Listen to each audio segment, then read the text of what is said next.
Morning, everybody. No one on Zoom at the moment. Maybe someone will join as we go through. Oh yeah, Philip's here in person, of course. So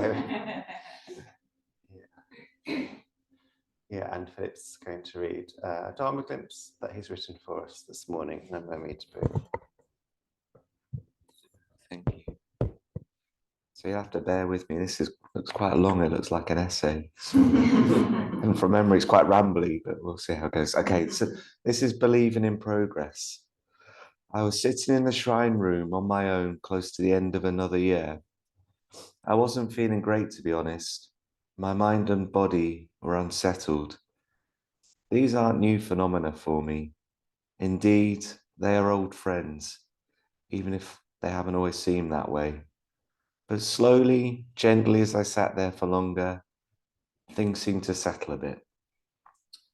I'm not sure where my efforts and practice, as irregular as they are going. Sometimes it feels hard to believe things are going in the right direction. Sometimes it feels hard to know what that direction even is, or if direction exists at all in a reality, and it's just a human concept to function in and make sense of in a purposely narrowed world. I recalled after my time in the shrine room an assembly by an RE teacher at school when I was growing up. I remember I wasn't too fussed about listening to it, if I'm honest. I doubt that I was the only one. I don't think other talks had particularly resonated or felt of personal value to me, and I assume the teachers must see it as a chore to be given an assembly. Maybe most did. I didn't hold that against them. There was no way I wanted to be talking in front of us if that was me. And I didn't hold out much hope for this one. He was one of the teachers I had the least interaction with, and I didn't hold RE in particularly high esteem as a subject either. The RE teacher said when he was around 10 years old, he assumed 13-year-olds had life sussed. Then he said when he became 13, he assumed it must be the 16-year-olds who had life sussed. And when he became, you can probably see where this is going, when he became 16, he assumed it must be the 18-year-olds who had life sussed, judging by their personas and confidence. Then when he became 18, he realized probably no one had life sussed. It was an assembly I never forgot. I'll never know if it was a chore for him giving the assembly, or he was genuinely wanting to share some life experience and wisdom to us, knowing deep down we were all plagued by questions of the meaning of life and when and how it would reveal itself to us. And for some of us, we didn't believe in ourselves and were afraid of both life and death. I'm not sure how much has changed for me since that day in assembly. I still like to believe there is an answer and that others are at least very close to it, even if I can now more readily accept perhaps nobody fully has it. I still don't believe in my own abilities and value. I still don't have what could be called a strong faith in anything. Maybe sitting there in the shrine room and through conversations with others recently, I can start to believe I am making progress in some sort of way, even if it's not something I can easily or readily see and feel. And knowing that progress is sporadic, frequently misdirected, and involves almost as many steps backwards as forwards. There are plenty of things I'm desperately clinging on to without wanting to let go and allow more liberation from unnecessary suffering and delusion. I started to wonder if progress might involve or indeed be things imperceptibly shifting internally, or perhaps at times collapsing, brackets, which is much more perceptible, exclamation mark, close brackets, rather than some sort of linear forward motion. That faith, trust, or belief is equally about one or more of those in the self, and that what we're doing day by day, week by week, year by year, is of some value and worth as much as the belief in something bigger than us. Because the gap between myself and where I think I need to get to can feel so depressingly and despairingly big, insurmountable, and even pointless in reducing. I also start to wonder if I am, and we are, already in the Pure Land, whatever one might perceive and conceive that to be, but are not yet able to really see, feel, and taste it. And it's not about whether I deserve it or not. I do. But the necessary progress is about going into the external world where loss, failure, and suffering are inevitable, with an increasingly open and braver heart and a wiser, calmer, curious mind, in order to return back to where we started, in order to see, feel, and taste a bit more of the Pure Land for just that bit longer. It reminds me of part of a T.S. Eliot poem. We shall not cease from exploration, and the end of all our exploring will be to arrive where we started and know the place for the first time. Maybe that place is the Pure Land. Maybe it is already here. And maybe, just maybe, I can believe I'm making progress towards experiencing it. And that's enough to keep me going for now. Namo Amida Boo. Okay, thank you.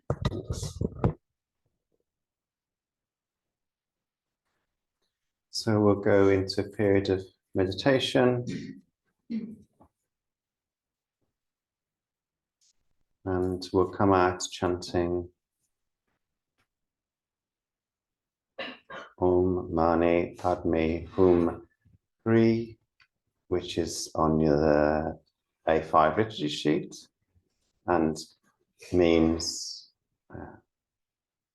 the jewel in the center of the lotus, which is the kind of nickname for Kuan Yin, the one who hears the cries of the world. So we'll be calling out, invoking that compassionate response to the cries of the world with that mantra.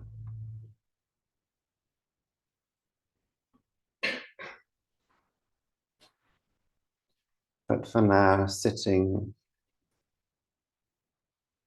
and noticing whatever's arising,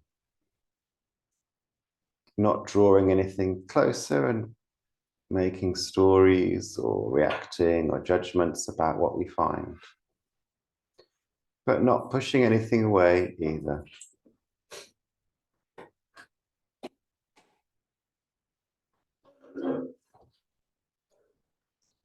Ironically, the more we try to force our minds to be still, the noisier they can get. But if we just step back into this position of noticing, often they become still on their own.